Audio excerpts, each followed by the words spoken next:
Hey everybody, it's Mary here, and we are here with another episode of Lady Bam Podcast. Say hello to Mina. Mina, say hello to our fans. Hi guys. Yep, Mina Sharp, our fantastic producer, is here. Obviously, you know I'm Erin Macdonald. And today we are going to be speaking with Dr. Erin Macdonald, not to be confused with McDonnell, because Erin is Scottish and I am Irish. And we were just sitting here talking about how when we go to the British Isles, we love what happens to our hair and skin. Yes. And it's so true, right? Absolutely. Yeah, it's unbelievable. I know.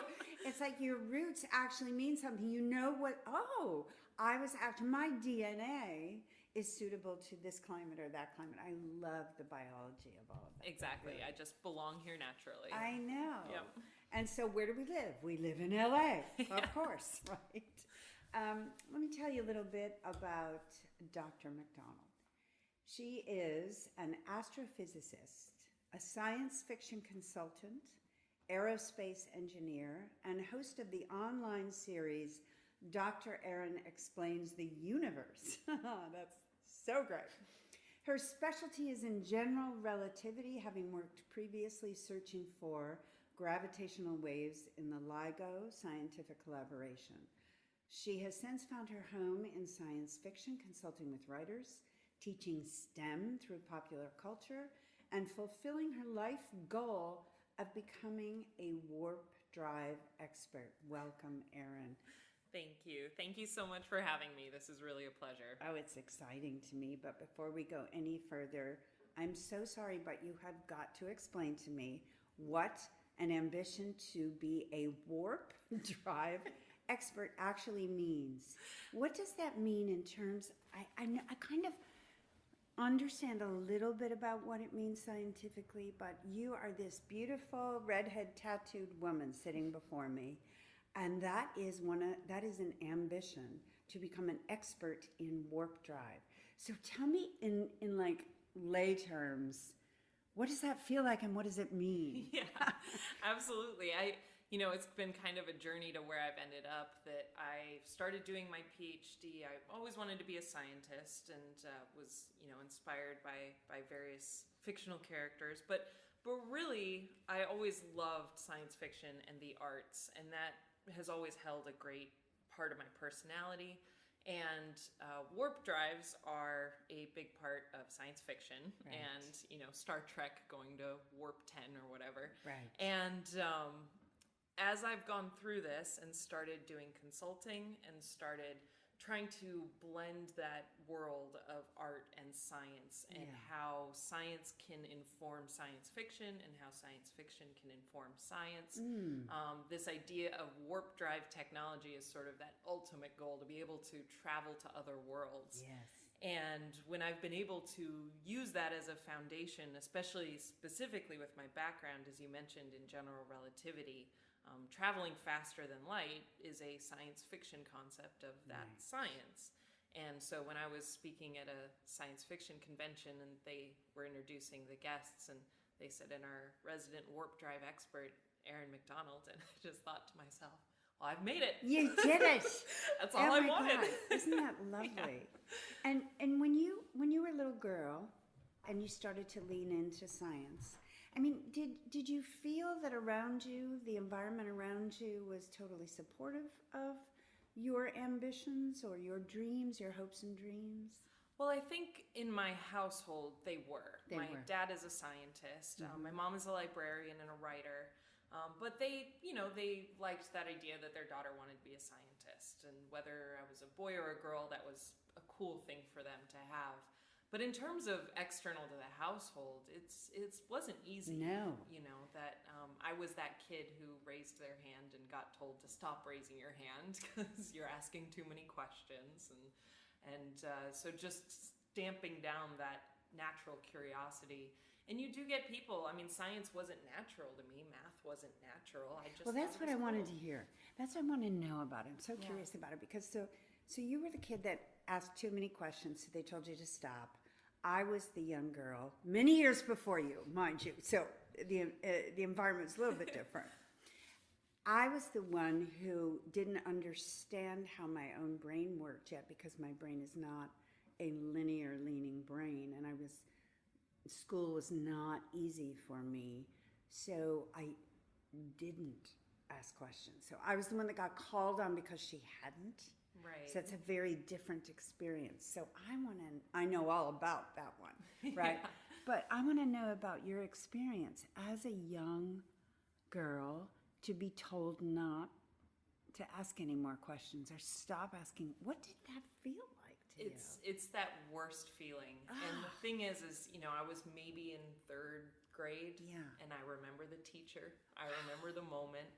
And because of that, though, I take the idea of mentorship and inspiration and public outreach in science really seriously. And I think there's an onus on scientists who communicate with the public to be aware of that. Right. I get asked, is when people find out I'm an astrophysicist, Yes. I just get pinned down and said, okay, I read this article about black holes. Can you explain it to me? Yeah. And I might not be in the mood to explain what black holes are, but that sickening feeling, because I think it takes so much courage to ask a question. It does, yeah. I'm definitely cognizant that that's the norm. A lot of people feel a lot of anxiety just to ask a question, and so it's a big step to be able to do that. Yeah. And so when it takes a big step to ask a question like that, you don't want to feel dumb. You don't want someone to turn around and shame you for having asked a question. That's right. Because that feeling never leaves. No. And so, that's, you try to put a positive spin on it, but that never went away. That shame. The shame of being really curious and really bright. The irony that would create shame. Yeah, exactly. Right? But I hear you. And so socially, as a girl, did you feel different from the other girls? Did you have friends who were also sort of leaning into the sciences, or what was that like for you? Certainly growing up, I didn't really have that type of environment. Right. I was, my closest friends were boys growing up. This is, while we're 6, 7 years old. Yeah. And then you get into, junior high or middle school time, and then that's when it becomes really lonely, because it's not cool to hang out with boys and I don't fit in with the girls. But I was really lucky, because my parents and my next door neighbor found this international baccalaureate program in our town, which was for kids to kind of, in high school, it was a different type of education. And so yes. It's a global program primarily for people who travel a lot. So it bore out of like kids of diplomats, that they have a standard education around the world. And so just happenstance, a lot of kids who were like me went into that program, and I would raise my hand, and I was not the only one. Isn't that marvelous? And it was a huge cultural shift, and that's, I think, when I blossomed. That's when I found my comfort zone. That's when I started to embrace who I was. People liked me for who I was, and I was encouraged to ask questions, and I can just feel that 180 in terms of me having that opportunity. And recognizing that not everyone gets that. Some people go through their whole childhood into adulthood never having found their club. Yeah, I understand. Yeah. I didn't find my club until college, and I stumbled upon it, literally. I didn't know I was an actress. And when I started to study life through the lens of dramatic literature, my brain woke up. I did not think I was smart until I was in my 20s. Oh. And then I had a lot of catching up to do. Do you know what I mean? And that's okay. That's a very limited culture that didn't understand how brains work and didn't understand creativity. You said something interesting earlier that I want to go back to. You said that you weren't necessarily good at math. We make these giant assumptions that someone who ends up being everything that you are knew right away that they were great at math, and everything from the tests to the SATs to the whatever. Right. But you say you're not? Well, I think that it never came naturally to me. I enjoy the problem solving, that inquisitive nature, the structure of math appealed to me. Right. But math is like a language, and it needs to be taught like that, and it rarely, if ever, is.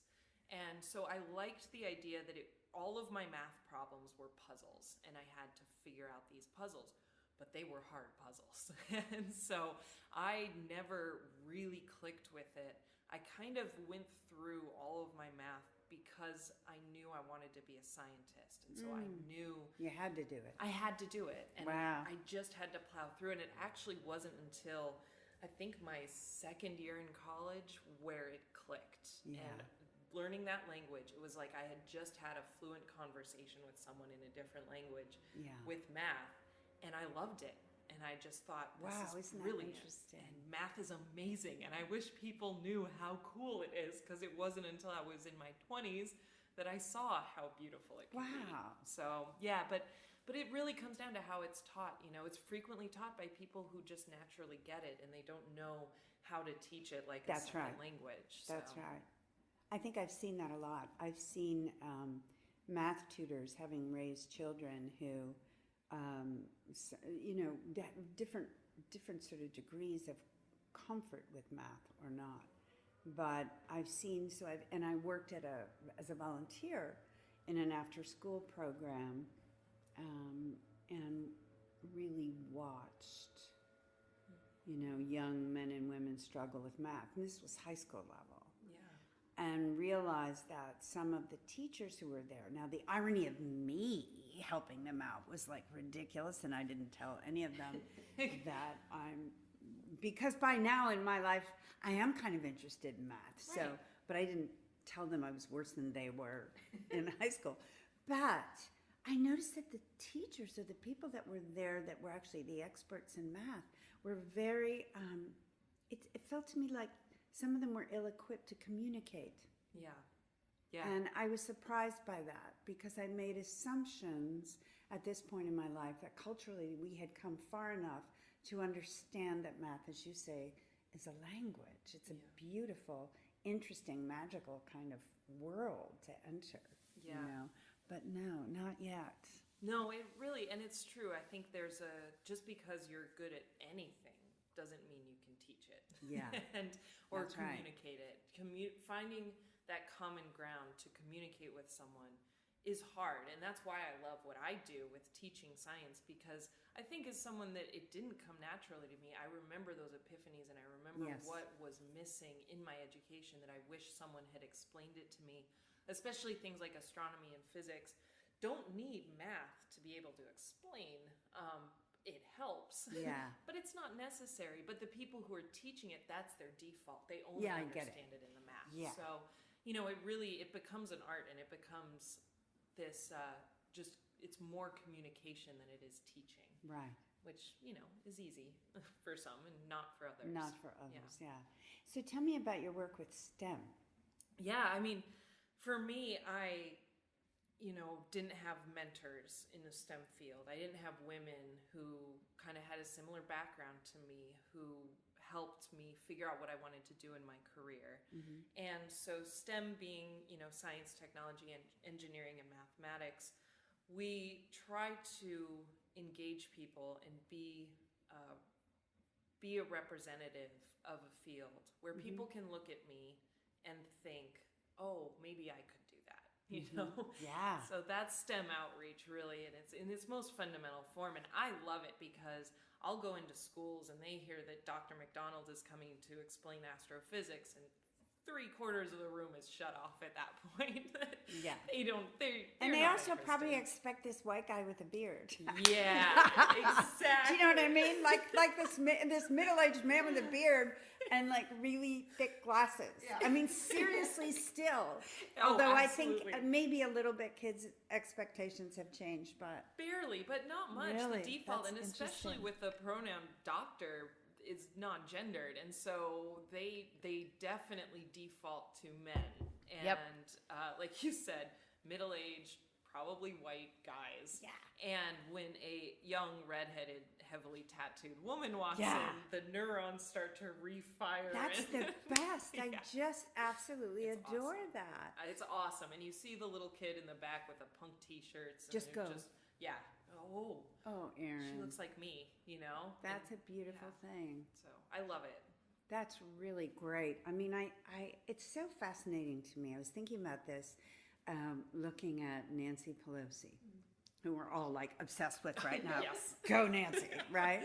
So one of the things that I've been so loving about watching her is that the minute she became, Speaker Pelosi this time, she I don't know. I'd like to ask her if she went out and hired a stylist. But her whole look. Yeah. Everything though. Every single outfit has gone up like a few pegs. And she's bringing to the table a woman fully empowered in every way. Yes. And so you mentioning the idea that, the beauty of seeing this woman in her early 30s walk in with red hair and tattoos and an edge is a door that opens for people. Young women and older women and women all over the world, and men, because I've been asking men about this, seeing this woman leader, and we've seen a lot of great women leaders create an image. Certainly, we watched it with Hillary during, but there is something about what Nancy is doing. She's found her thing. Yeah. And so even at the State of the Union, I was looking at her makeup, and that is not a negative thing. I'm thinking this is a woman who's taking charge of her image in a way that is so powerful. Yes. And that's what you brought to mind for me, is that we would like to think, I think, there was a certain period of time I know in my life where the idea of putting so much attention on our look and everything, whatever, there was a bit of that during feminism. No, we're going to discard that responsibility and stuff. I came fully around, did full circle on that. It's like your image allows people entry or not. Mm-hmm. Absolutely. And the idea that, girls can see this woman who loves to dress and loves to, and is running the thing, right, and is certainly able to meet this particular situation head on better than anyone we've seen so far. But she's not what we think, what we've seen before. And she's also not pulling back and trying to dress like a man. Mm-hmm. She's doing her thing. Absolutely. And I do believe that the more we have women in power, like you are, Erin, when you walk into those rooms, and the more children see women in power, one of the really great byproducts of that experience is I think women will begin to disengage from the cross-cattiness. Yeah. There's something about the way that we grew up thinking there were so few positions for us to get to that fed into the negative way women treat each other. Absolutely. I think this is all changing right in front of our eyes. I hope so. I think there's a couple interesting things you said there. I think confidence is contagious, right? If someone is confident, that's great. I'm gonna make a T-shirt. No, I do. That's what Oprah would say. That's an aha moment, and I want it, right? Exactly. Confidence is contagious. And you feel empowered, especially if the person you're looking at is like you, and you might not be feeling empowered that day. But when you see Nancy Pelosi rocking her outfits, you feel like, great. I can do it too. Yeah. The other thing that you mentioned was about how women interact with each other, and that for me has actually been a big part of my career and a big lesson learned for me.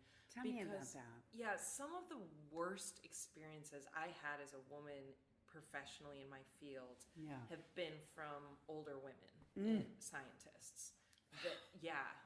Unexpected, heartbreaking.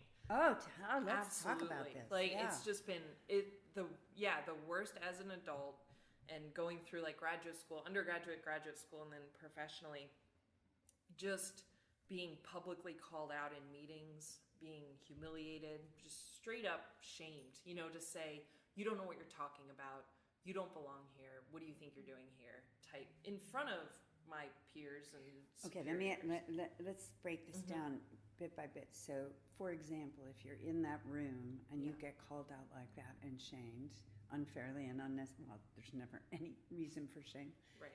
How many women are in that room? Oh, see, so for the person who's calling out, I can think vividly of one of these experiences. Only one of her age group, her generation, about a generation above mine, maybe 1.5 or 2, and then maybe one other one of my age. And you're talking in a room of maybe 35, 40 people. So out of 35, 40 people, there might be 3 women in the room. Yeah, 3 or 4. It usually hovers around between 10 and 20% universally. I can be sitting in a room with my colleagues and just really quick spot check, and it really never gets above. If it's above 20%, it's noticeable. If there's more than 1 in 5. And so that's what makes it so heartbreaking, is because they're especially a woman who's gone through all of that and in a generation that was not as welcoming to her. For her to then make me feel like I don't belong, I think comes back to exactly what you said, with that innate feeling of competition. Yep. That I have to stand out from this other woman, because they're only maybe going to only going to hire one woman. It's already working against me. I don't need more competition. And I'm not saying that that's exactly what was going through their minds, but I could see that being a subconscious instinct. And because it's not just happened to me once in different, not the same field. Yeah. But I think that really stood out for me, and it stood out for the women who were in my field. One of my best friends, I was going through my PhD program in sort of a very niche field, and there's a university that has a similar program with that same field, both in the UK. Her and I went through our program together, not many other women at all, and so we became very close. And she noticed it too. But our takeaway from that was just making sure that we never did that to anyone else. Yes. Actively, because you can't change thinking, that. We're not in competition with each other. We cannot have that mindset. And it's hard. Academia is incredibly competitive. Yes, it is. And so you see everyone as a competitor, and nasty sides come out. When I was the first one accepted to graduate school of my physics class, and the first thing anyone in my class said to me was, well, it's just because you're a woman. That's the only reason you got accepted. And that was unnecessary and nasty, but it's because it's competitive, and it brings out the worst in people. So I think trying to stay positive and trying to exude confidence and just own yourself, really, it's contagious, and other people pick up on it, and it empowers people, and it's a good thing. I think that is a really terrific thing to say. Confidence is contagious, because, we all go through life and we read whatever we can. And as young women, I remember being in New York when I started to develop consciousness. Do you know what I'm saying? Rather than reactivity. Which I was great at that, very dramatic and fun, very passionate, really great. But when I started to work on really truly owning and taking responsibility for myself, which is what I think consciousness is, the root of consciousness. The idea that you have to sit with the part of you that's been trained to feel like there's not enough room, and therefore you must compete. And you got to get really familiar with her. And what I started to find was that I would be at these events, or I'd go to these women's groups, or whatever, and I would hear things like, well, you just have to be confident. I go, yeah, but how? We have to walk into a room and, but how? You know what I mean? And so what I'm hearing from you is that when I think confidence is contagious, it's sort of like, as a little girl, if I was exposed just naturally, if I had been in elementary school and Dr. Erin Macdonald walked in and it was you, well, first of all, I wouldn't know what a tattoo was. That was so long ago. But whatever that version would be, do you know what I mean? Somebody walked in looking like Audrey Hepburn or something, and I'd be like, what? Mm-hmm. Well, then maybe just being in that environment starts to build that elusive thing we call confidence. I think so. What does it mean? The root is confide, open. Mm-hmm. Confidence, I guess, means you're not threatened, period, Yeah. right? So exposure, contagion, that's really cool. Mina, what do you want to say about this? For me, I've always found that I kind of live by that fake it till you make it. Yeah, that's Olivia's motto too. Fake it till you make it. Like go into a room and be like, they don't know that you think you don't belong here. So Right. just pretend like you do and, just completely fake it. And then what Right. I have found is the more I do that, the more I'm like, okay, I got this. I know how to go into that persona in me and be like, okay, I still am terrified of being in this room, or I still feel like I'm so outclassed, but they don't need to know that. And if Right. they don't know that, then it's not affecting anything. That's interesting. Yeah. Fake it till you make it. I get how that works. I have fallen flat on my face though in those moments, because I'm just gonna pretend that Right. I'm not, really mad at myself and insecure and all those things that we do before those big moments, and then I'm just gonna pretend, and then it doesn't work. I can't get past, and part of that is because I'm an actress, and the feelings that you access as an actor are so overwhelming that at times you can't control the bad ones, because we're so close to them. Yeah. At least the good ones are. Yeah. And I think I'm a good one after all these decades of doing it. And so you almost have to disengage, So to me, it's sort of like, okay, I'm going to try and fake it till I make it. But what if I feel something too big? You know what I mean? And then what do I do? Right. So I get all of this. It's sort of like women, girls, someday I'm gonna devote 1 year to this podcast to all about boys and men, because I honestly feel like they're in trouble, and that the more I speak to women, and the more we speak to Nina, and the more I'm in the world, and the more conventions I go to, and the more work I do, and the more I get involved in the world of politics, and at least sort of rub up against some of the bigger groups of women who are, I think women are in fantastic shape. I think the sky is just opening, and women are working hard. They're working on themselves. They're working on each other. They're loving it. They're loving life. They're, and they're saying no to abuse, and they're admitting what's happened to them, which is a big part of it. So do you think that that's coming out of that transition of competition, that as the need to compete with each other internally as women is starting to disappear, and realizing the need to work together is starting to become more prominent, that it's a force to be reckoned with now, that we're not fighting against each other, that we walk in a room and say, yes, we are together and we're owning this, and I will support you. If you have to speak out, I'm behind you. Yeah. I'm not seeing it as an opportunity for me to step in your place, Yeah. I think it started, that whole idea of competition and eroding that Yes. is driving that power. And you're right, it's a powerful force right now. Well, I think from the bottom up, to your point, is that I do feel, I know this happened during my daughter's lifetime.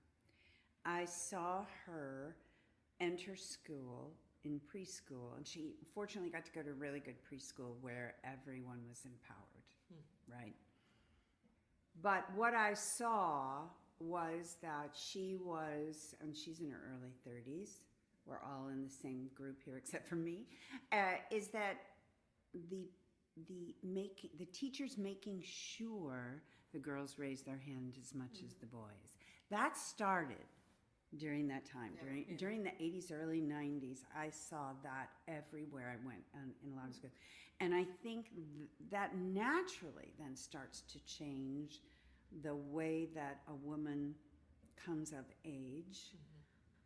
What I noticed during the beginning of Me Too was that women a lot of the women that were coming out and were breaking the glass ceiling in terms of telling the truth about abuse seemed to be in their late 30s, early 40s. So I think there is the potential here for two things to join up. One is that, as you're stating, women are having more identifying more closely with the tribalism of women, and I mean that in a positive way. Women do operate in circles. Women do naturally, if they're left to be natural, want to be part of a community. We work well that way. We feel happy. We love to talk. Yeah. We love to just hang out. We love to be, socially active. We love to volunteer. Women are great volunteers, right? That combined with, so we have girls coming in now who haven't had their confidence stripped away from them because they have been able to raise their hand more.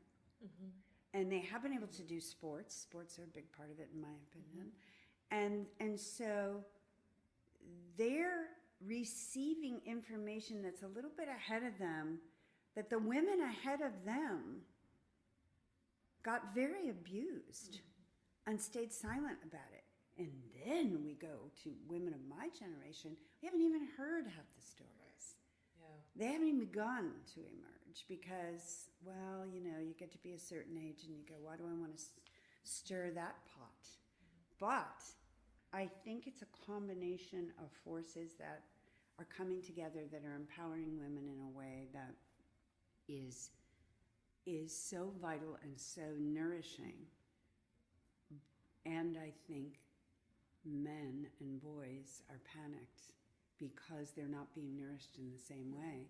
And all of their examples right now, if you really, honestly, most of their examples are questionable human beings we're discovering.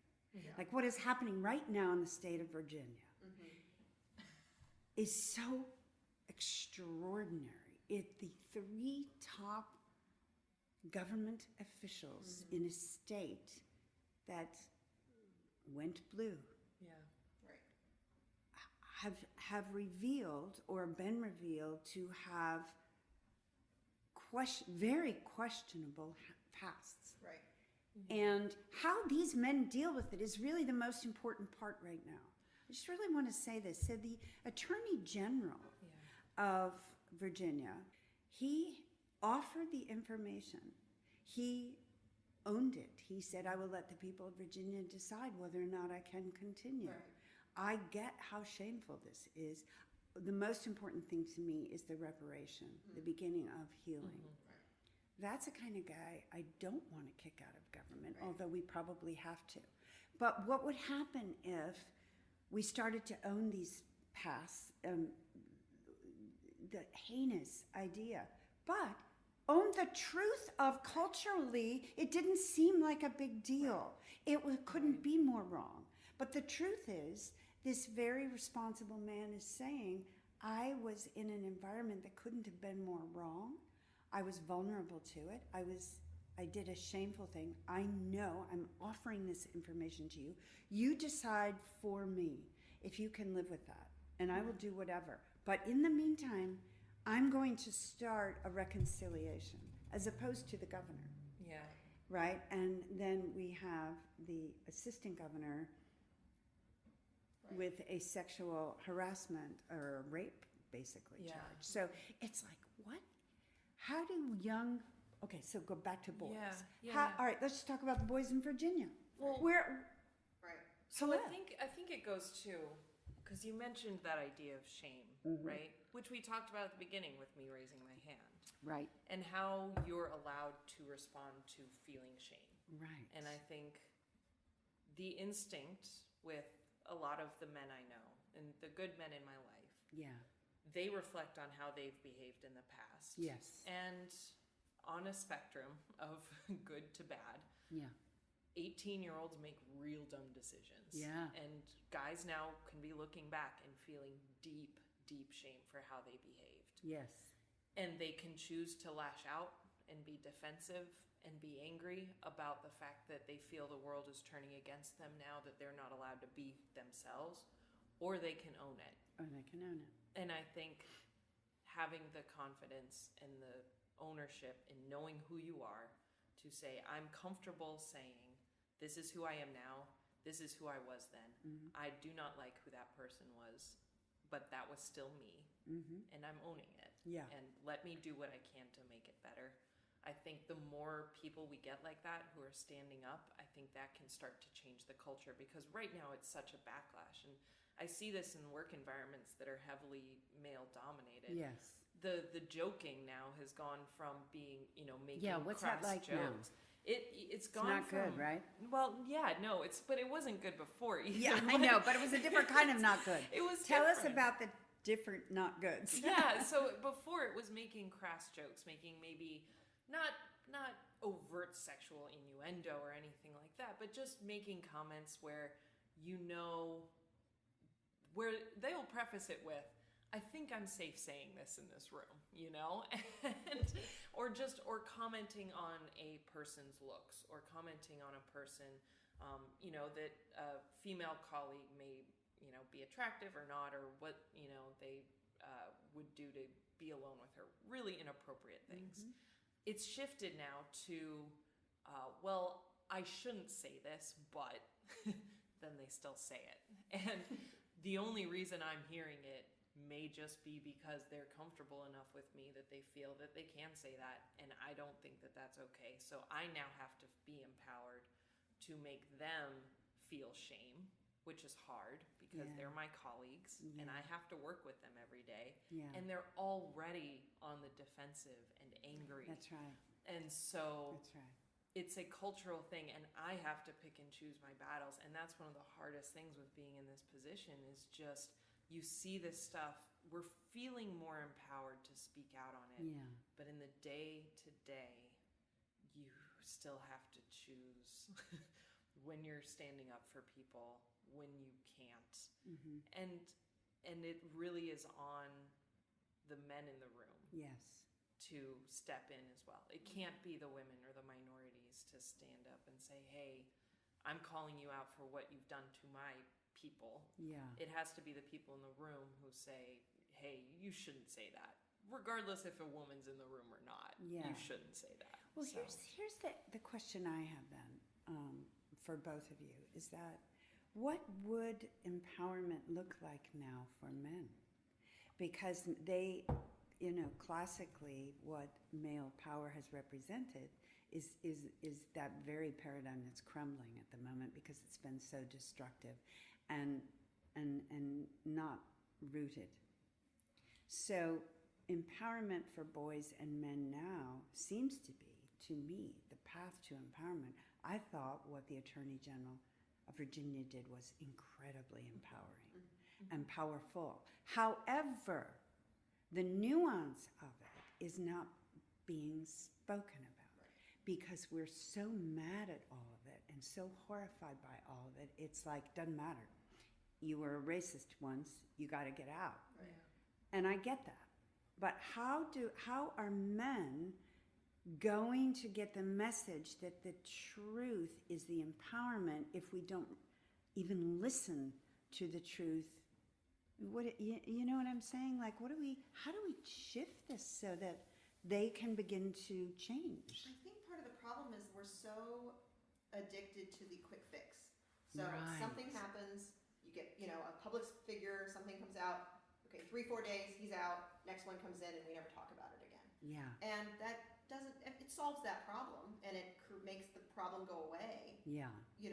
for the public relations part of it. But in Right. terms of solving what caused it, what could have been learned from it, like for me, this whole Virginia thing has been informing, because honestly, I don't know much about Virginia. Yeah. And I didn't realize until all these articles and things came out about it that like their relationship with some of these racial issues is very near. And even though it's a blue state, it was not that long ago. And some of this stuff it's not like It's embedded. it's not 100 years ago we're talking. This is very recent past. Yeah.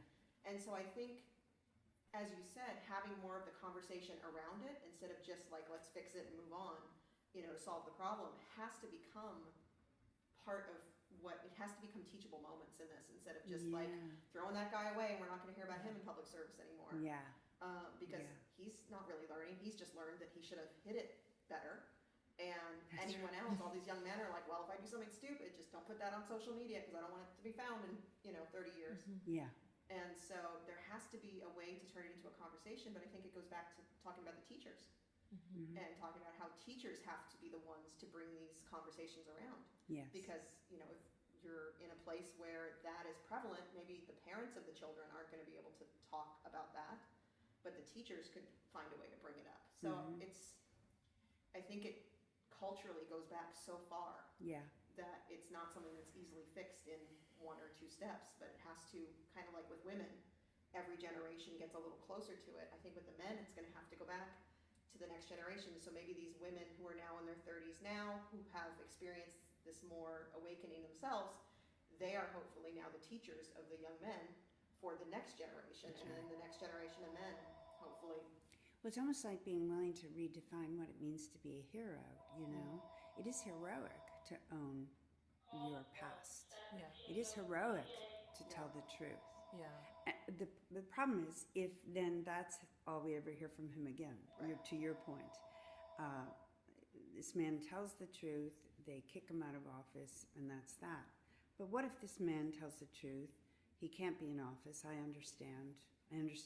We don't have the mechanism yet. Yeah. I don't think in our government offices and our culture to be able to keep someone in office as they begin a healing and reconciliation. I mean, to me, that would be the ideal if there are some men who have these unforgivable pasts. Is there such a thing? Yeah, to a certain extent. Right. But it is in the ability of men, I think, to, as you say, Erin, own it, and you mean it, to own the truth in front of us. Yeah. Without being on top of the shame, their experience shamed. There's got to be an honoring of the ones who decide to own it, so they Right. can speak more, Right. and young Yeah. men can see that actually is a process, perhaps. Yeah. And I think, you know, I do think that men, you know, I think my partner, we were listening to the news this morning, he pointed out, this straight white man, Yeah. he pointed out how interesting it was that the Attorney General stepped forward and volunteered the information. So they noticed the change, and I think that will permeate down Yeah. into the next generation, because Yeah. now dads, you know, dads who are my age Yeah. are going to look at their sons, Right. and they're going to be the ones to say, you cannot treat a woman like that. You Yeah. cannot, you know, treat other people like this. Whether they're doing it out of fear because they've seen what happens to their peers or their superiors, or whether they just have, you know, internally taken in that shame of their own behavior and said, what I did wasn't right. I can't change that, but I can make sure the next generation does. Yeah. And that's why teaching is so important, you know, Yeah. to your point. That Yeah. That's how you make change.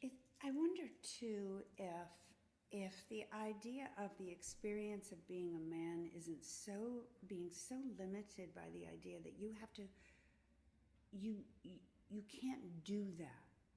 Well, why is your impulse to do that to begin with? Because there's something missing in your upbringing. Right. There's something about being a man that's been, the information about what a man is so limited and malfunctioning. And so the way to turn young little boys onto the fact that the experience of being a man is the experience of being a human, you know, that it doesn't have to be that narrow. Right. It's so unfair. So going back to the empowerment thing and what it Yeah. means to be empowered, I think it's happiness. Honestly. Yeah. That just being happy and comfortable in your own skin and living a life that you want and not what society is expecting of you. I think men and women struggle with that. And so telling people you can't do that, and, you know, things that they shouldn't do for the greater side of society. But telling people, if you just have an interest in something, or you don't want to have kids, or you don't want to get married, or you don't want to buy a house or anything like that, that's fine. Yeah. Be empowered, own that, and own your future. And we still struggle with that a lot. Well, we do, and I think we also still struggle with sexual identity because we get too focused on sex. It's like, why, you know, the big threat at the core of it all is it's reproduction, isn't it? I mean, that's what started the threat to begin with. Right. Let's do whatever we can to hold these women back and make them feel bad about themselves because they actually hold the power, Yeah. right? So how do we redefine how do we look, how do boys begin to see what it is to be a male in the face of the reproductive power that a girl has? I heard a story the other day that was so shocking about someone who just didn't know anything about women at all.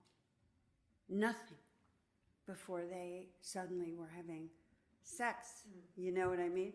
Oh man. Yeah. I mean, how does that happen? Yeah. How does that happen?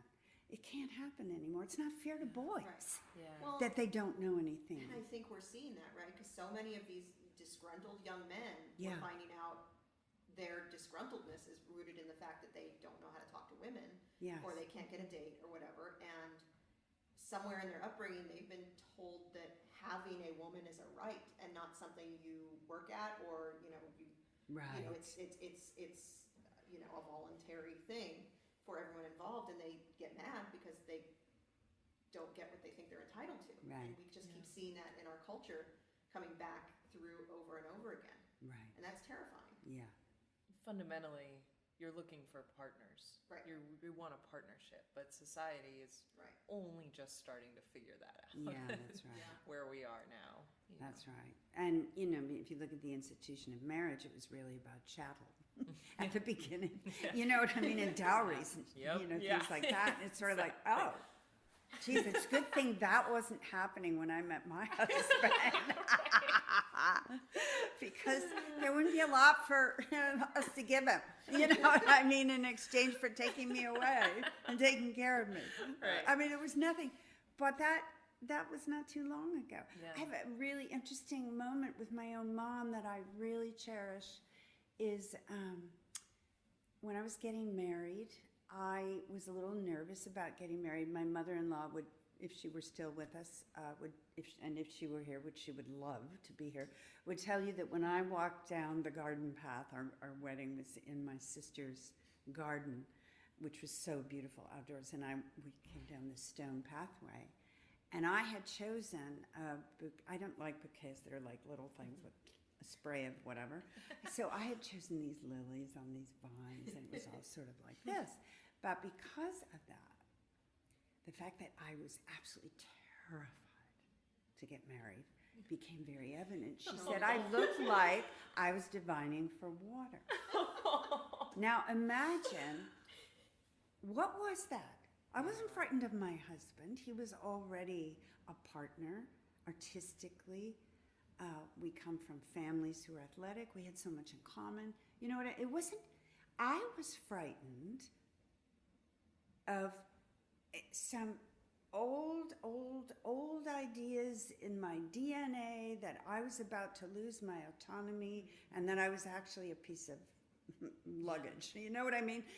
Or a gift to... And Right. that I could feel these waves of diminishment around the idea. And I told my mom before, I said, I'm really scared. And she goes, well, honey, just take your expectations of the wedding day off the table. Because historically, culturally, they try to tell you the wedding day is all for the bride, and the bride's father pays for it, and you make all the choices and everything. But really and truly, that's just a lot of stress, and the wedding day is all about, historically, the groom, who walks away with the prize, which is the woman who reproduces. Yeah. And she said, so that confusion is built into this thing, and Really just try to get through it. Oh gosh. And I thought, for the first time in the whole process, I felt relieved. Yeah.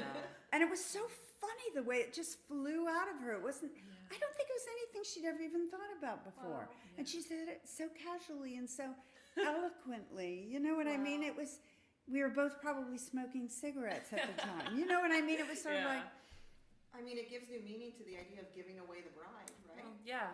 giving away the bride. You know what I mean? I mean, all these traditions are so much fun and so lovely and so whatever, but really there's an underbelly about these symbols. Yeah. One of my favorite weddings was my sister Judy, to her wife Wendy, Judith McDonald, Dr. Judith McDonald to Dr. Wendy Baker. Nice. And they had like 300 people there. It was said, we're a giant Irish Catholic clan. This was not like, this was not something either family was used to, let's put it that way. And everybody on both sides of the family came. Yeah. And I think part of it was out of guilt. Because if they didn't, it would be Right. obvious. But it was a big deal. So basically, what these two ladies did, and I sort of ran the show. I might as well have had headphones.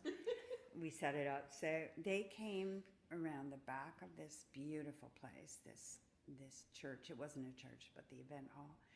And I got them to the back, and the people on the altar stood up, and there were all women up there.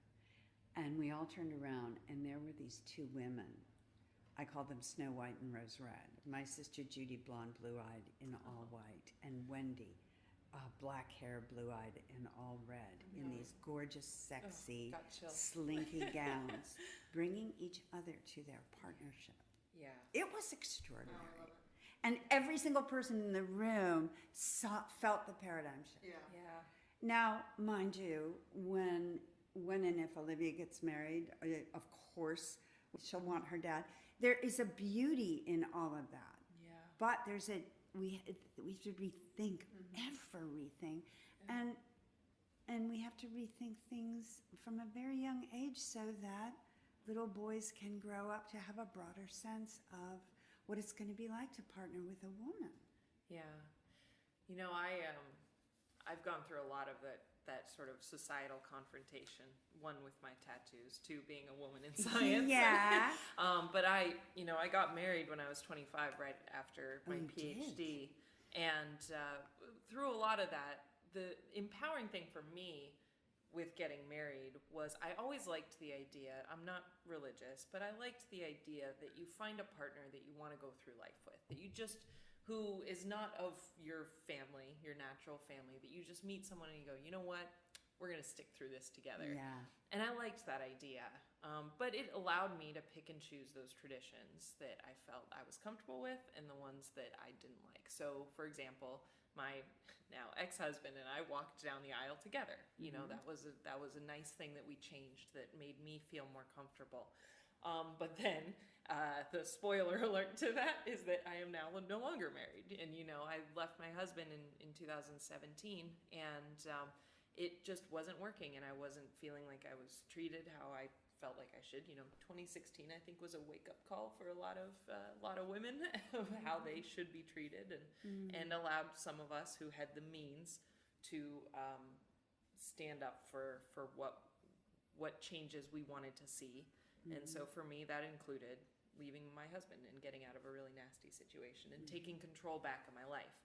And it was hugely empowering, and in a slightly traumatic way, because you set the reset button. I quit my job. I moved out of my house and packed up my little Honda and came out here. And my mom just, all she could say was, I'm so glad I made you watch Mary Tyler Moore all those years. Oh, that's well. I'm telling you, all she there you are. pictured. Yeah. That it finally paid off, all of that female strength. Yeah.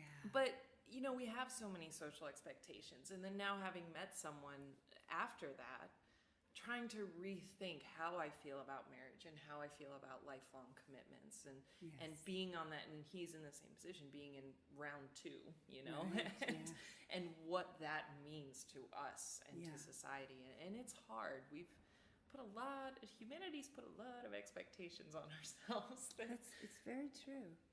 And you know, the idea of the Mary Tyler Moore example. So let's talk a little bit about, Mina, you have something to say, I think, or something you wanted to talk about in terms of representation, cultural representation, and certainly in terms of science and science fiction. So Erin, you know, I know that reading, you know, doing some research, you really cite several fictional characters as being very important to your decision to go into science and how that, how they impacted your life. And I wanted to know if you could talk to that, because I think it's fascinating. And Mary, you know, through your characters, you know, I think we've seen a lot of women who cite some of the wonderful characters you've played as well. So I'd love to hear kind of both of Yeah. your perspectives, Yeah. how that has impacted you. Yeah. Yeah, I mean, popular culture for me has just been an unbelievable driving force in every life decision I've made, and it's one of those things I'm genuinely confused why most of society isn't like this.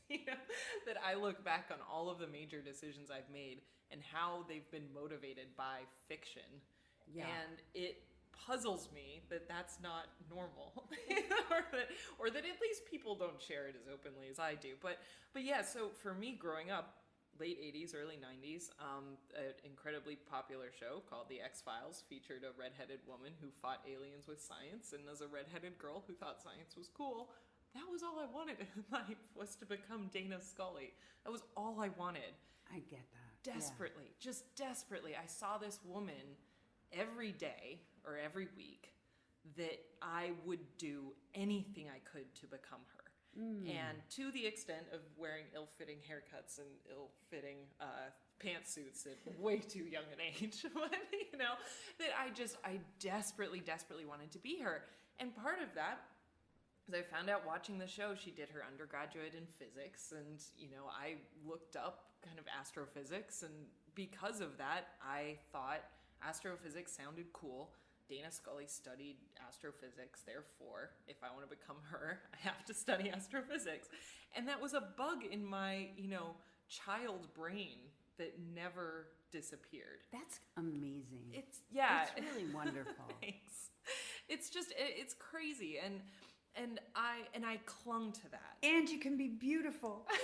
Yeah. Well, I think that's important. It is, Yeah. absolutely. And she's Yeah. still, and especially that as a character, she was feminine. Yeah. She was beautiful. She wore pantsuits and heels and booked Yeah. it, across a tarmac wearing high heels, and it was Yeah. awesome. Yeah.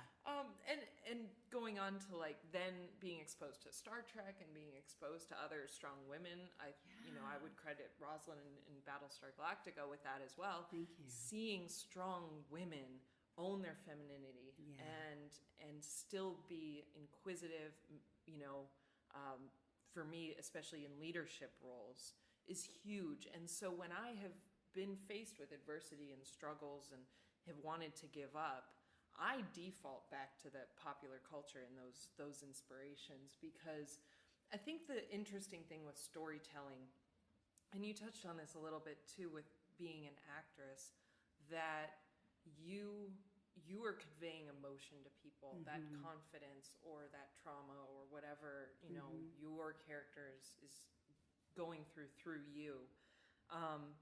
That is something we don't get access to with real people. Yeah. So for me, watching a woman scientist or woman leader struggle with her identity and struggle with her strength and who she is as a woman in a fictional setting, for me, is incredibly empowering, because I can make those connections.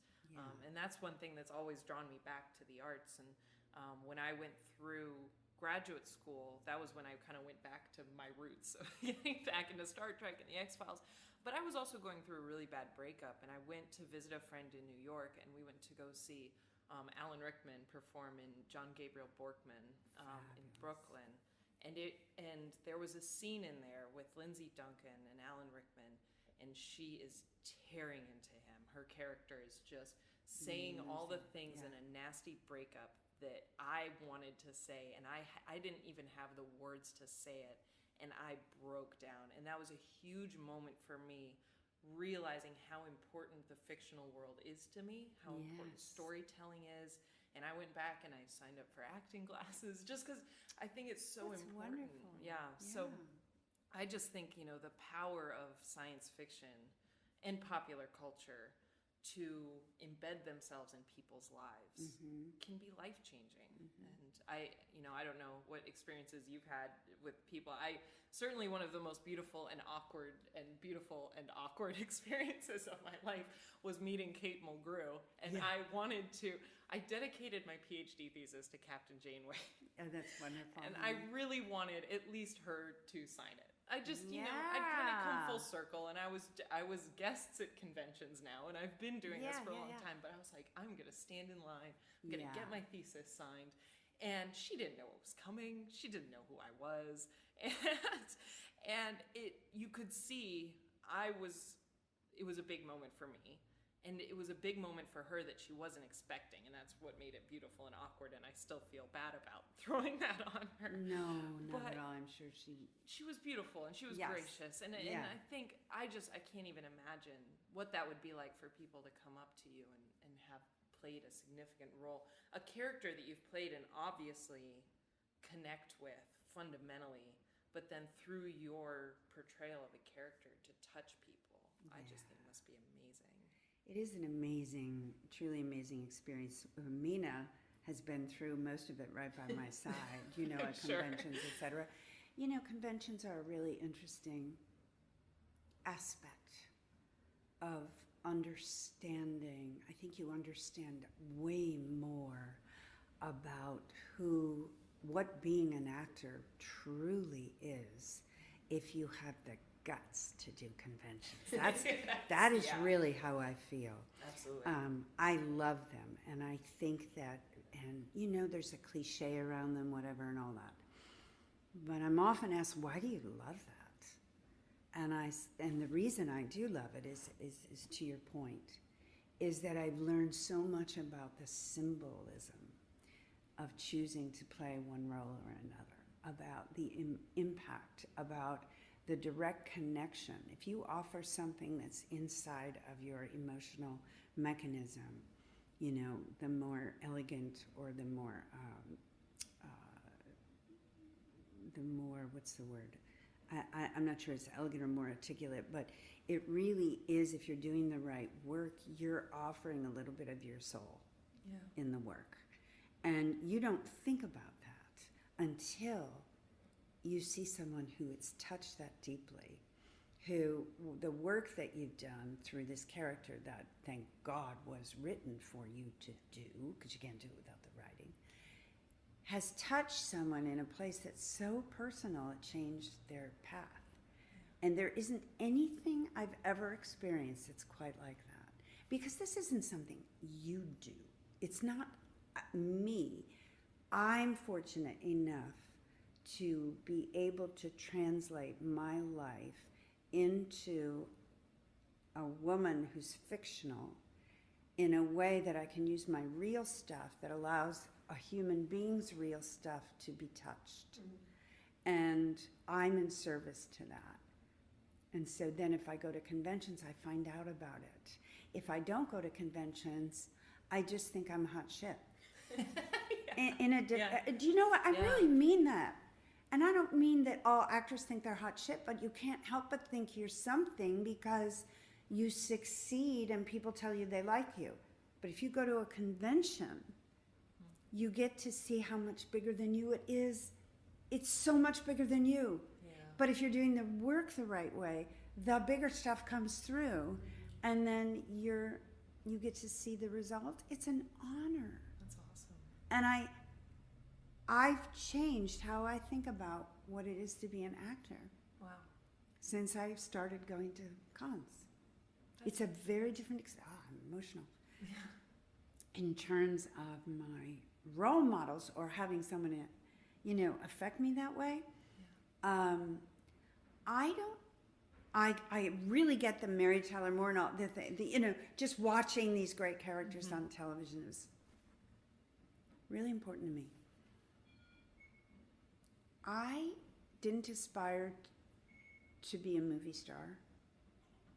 I didn't even aspire to be an actor for a long time.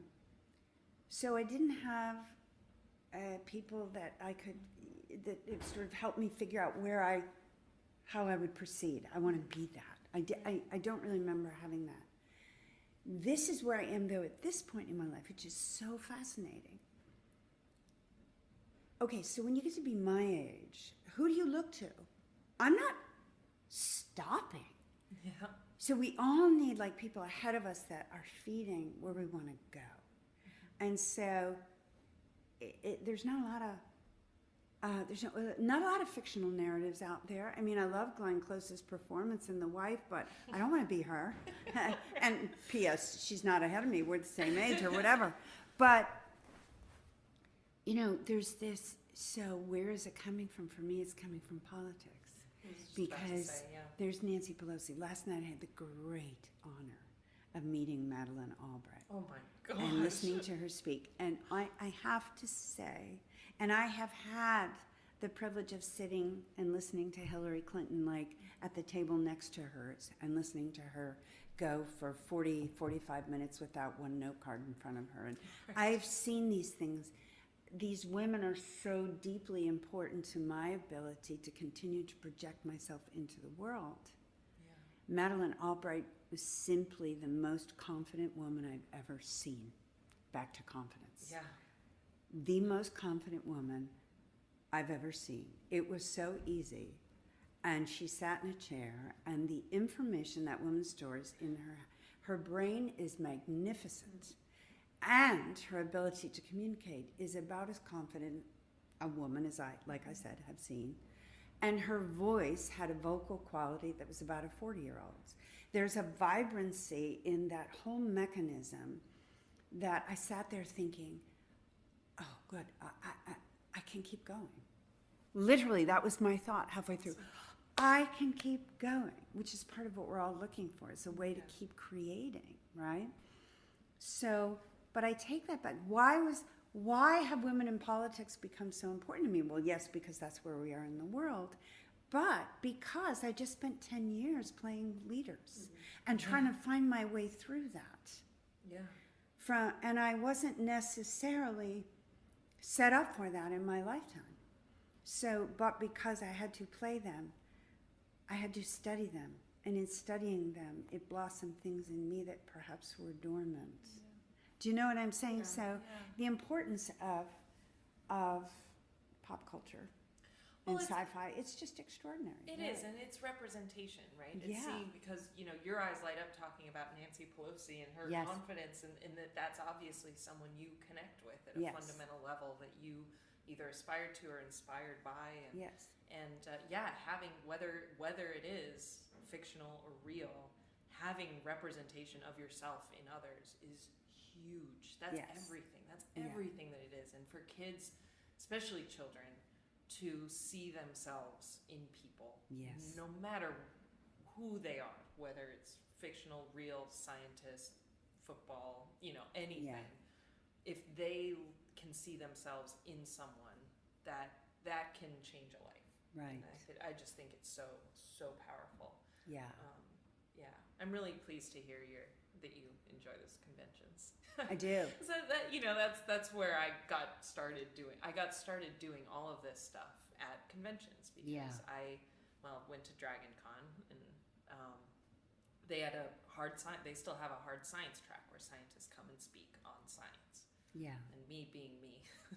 And started going to some of the other tracks and speaking in video games and speaking on Star Trek and speaking in all the other pop culture, and realizing that this is a great venue to teach people. Yes. There are captive audiences who are choosing to go, that are unified under this common love of pop culture.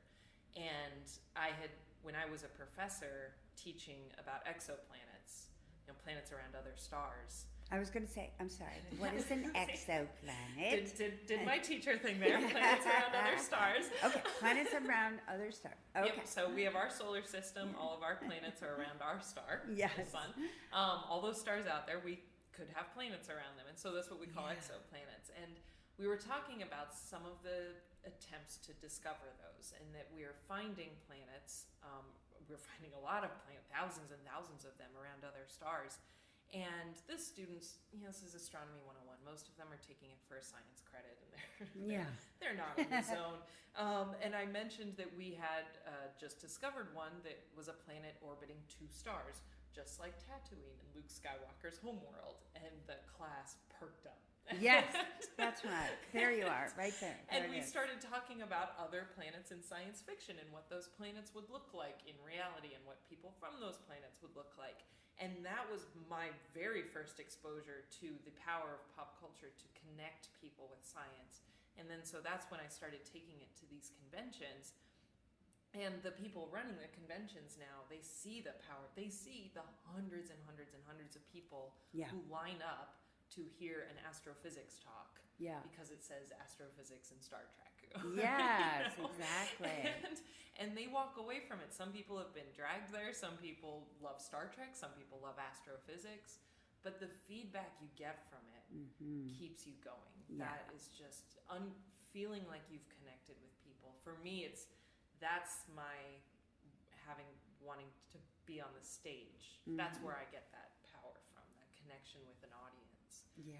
And the ability to bring people together. And I think that's how conventions got started, right? This is before the internet and where you're just looking for your community. And I love them. I love walking into that room and feeling that everyone there just feels a little bit safer to Isn't be that themselves. interesting? I think that's right. And it's There's contagious. a freedom. Yeah. There's a freedom at these places for people to be exactly who they are, and there isn't this. There's not a heaviness that you can feel sometimes out in the world of people aspiring to be something other than or pretending they aren't what they are. There's just such a complete freedom. What was the one the only time I've ever asked if I could take a picture with them? Oh, it was Planet of the Apes. Where were we? We were in Birmingham, England, and there was this group. Amazing. Mina, did they not look incredible though? I mean, 10, 12 of them fully decked out. Fully decked out. Not only that, but they didn't speak the whole time. In character. But they communicated, my with their heads. And I remember that movie was so enchanting to me.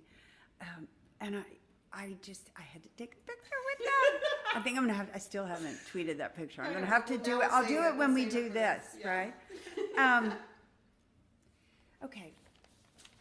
Dr. McDonald, this has just been really, truly delightful. We could talk all day, and we definitely will do another one along the way. Maybe we'll do one at a con. That'd be really Yeah, actually that would be really fun. Yeah. We'll do that. But for this, because we have to start to wrap this up, I wanted to ask you about your work in cybersecurity. And I want you to talk about that a little bit, because we're in a really scary point for civilians. We don't know enough about where we are and where we're going, and given what we're going through in relationship to Russia and our elections and China, and we as civilians who aren't that knowledgeable in all of this. And I read in your bio that you're there, So tell me what you're thinking about. Where are we, and how do we learn? Yeah. What do we do now? So, in addition to consulting with writers, I also do consulting with the government. So I can't talk too much on the details of the work itself. But in terms of what I've learned and how I feel about our current state of the country, I think that, I came from a fairly activist household. My dad was in Vietnam, and obviously it affected him quite a bit. He wasn't drafted, he volunteered, but he volunteered because he knew he would be drafted, and he had a degree, so he went in as an officer. He still was deployed to Vietnam for a long period of time. And my mom was an activist in Berkeley in the 60s, which is awesome. And but my dad came back, and he grew up very sort of Midwest type, where you follow the rules, you go pursue the American dream. And he came back and started doing some work with Vietnam vets against the war, and so that was the environment I worked in. But my dad always kind of had that similar connection of being sort of with the man, but with an eye against the man. Yes, I do. Trying to figure it sure. out from the inside. My dad was like that too, as is my husband. I mean, there are men who can see the whole thing while being very much a man. Yeah, yes. Exactly. And when I left academia, it was a big kind of crisis for me, because I wanted to teach. Teaching didn't pay off my student loans. So I worked in a science museum. I worked as an adjunct professor. Both were amazing experiences. Could not pay my bills. So I started looking at aerospace engineering, and thankfully had great opportunities in that realm. I'm sorry, I have to say. That's okay. So I couldn't pay my bills as a waitress, so I thought, what about aerospace engineering? I'm like, listen to you. Okay, valid point. No, but I love it. I'm just saying I love it, but I want to point it out because someday this won't be unusual Right. for a woman. That's right. fair, and I'm all about that. Yes, because I am. It's wonderful. I Anyway. feel like that's such a credit, though, to my father, who just said, okay, Erin, you want to go into film and you want to go into science, and I'm paying part of your college tuition. Guess which one you're going to go into? Yeah. You can do the film thing later. Yeah. You're going to get a science degree. And I do think, not just sidebar on that, but like, fundamentally, I am so grateful for my parents pushing me to get an education, because I feel like in that same circumstance, but in a more serious circumstance of me wanting to get out of a toxic marriage, if I didn't have the degree and the means to go do that and feel like I could quit my job and take off on my own, Yes, I don't know where I'd be right now. I understand. It's I so do. important for women especially, and I will never fault anyone for staying in a crummy marriage, because it takes so much to be able to get out of that. Completely. But yeah, so I couldn't pay my bills, so I went into aerospace engineering. I love that statement. There's another t-shirt. I'm only here because I couldn't pay my bills. But I was terrified. I wasn't. For me, I felt like I was betraying a lot of who I was. That was a field I never had any interest in. I never necessarily wanted to be an aerospace engineer. I never wanted to really, other than wanting to join the FBI so I could be Dana Scully. I never wanted. I never aspired to join the military or anything like that. And suddenly, I find myself, working on military bases and with various accesses and various information at my disposal that I never necessarily thought I would find myself in. And for me, the biggest takeaway was that the men and women who work in the government and who work in the military, they are unbelievably professional. Yeah. That is their job. Their job is to protect the country. They are patriotic and loyal and hardworking. And to some extent, it doesn't matter what's going on in the political realm. Yes. And especially working in that environment during 2016, which was toxic.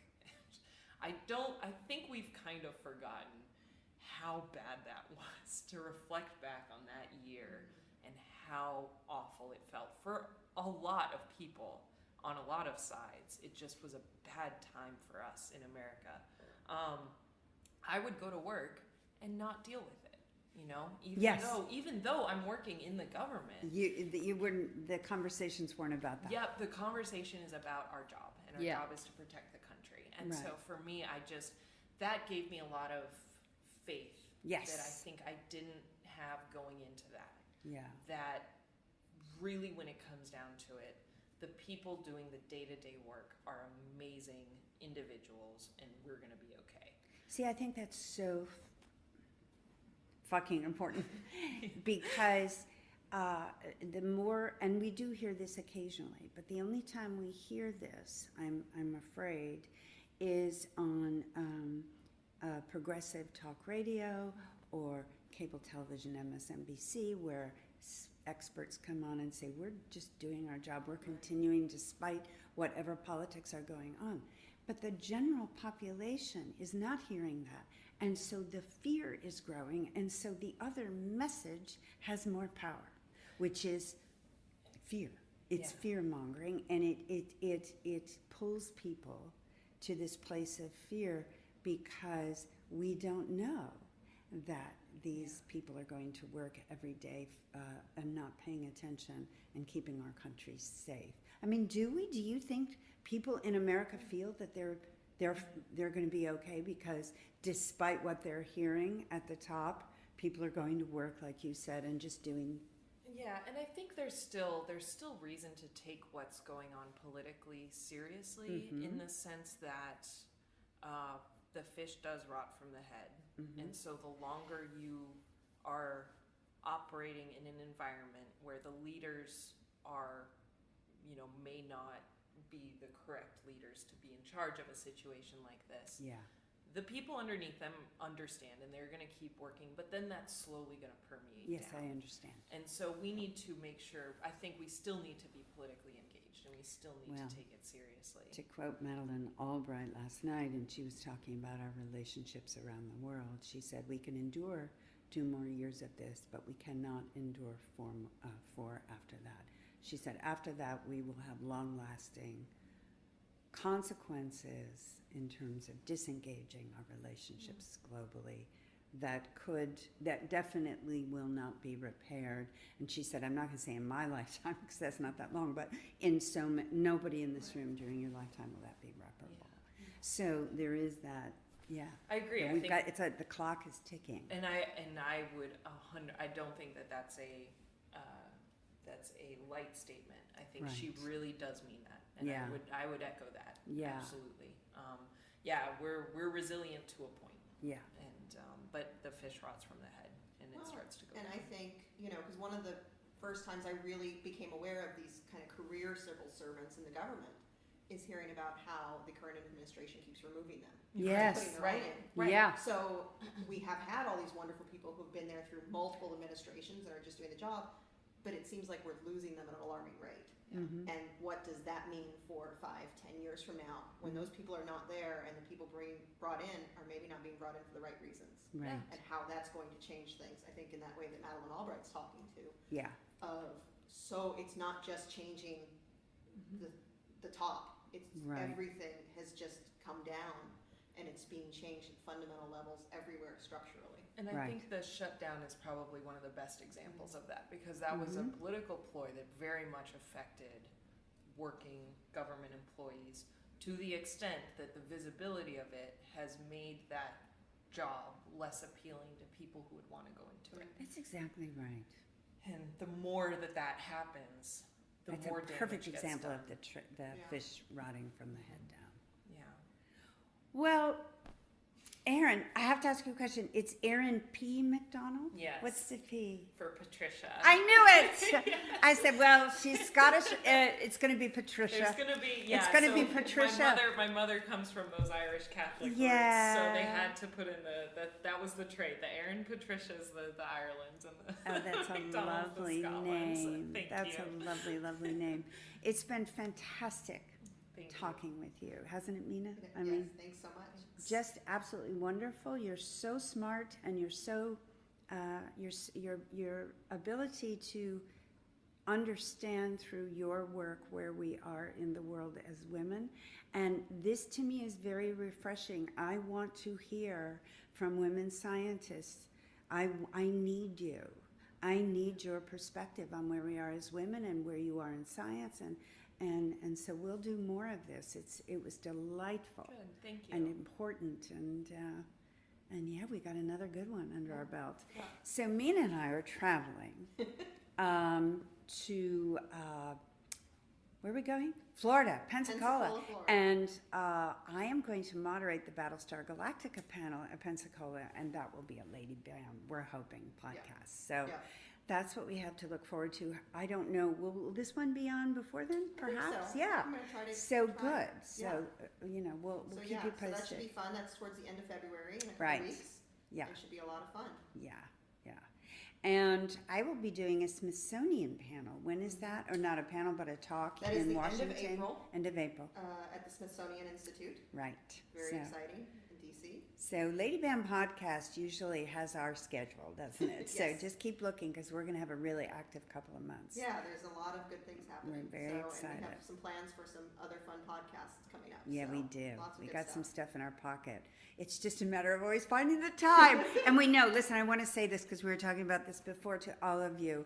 I really appreciate your patience with the fact that this is an irregular podcast.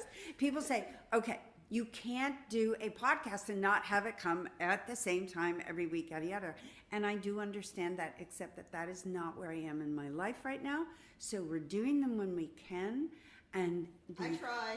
and she tries, Mina tries, she does, and that's why we actually still have them.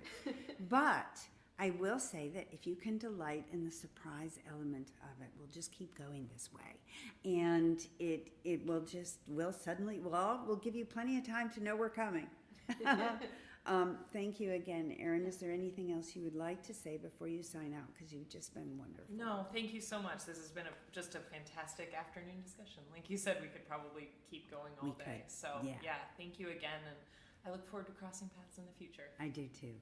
Okay, so that's it for today, and thank you so much, Mina Sharp, our esteemed producer.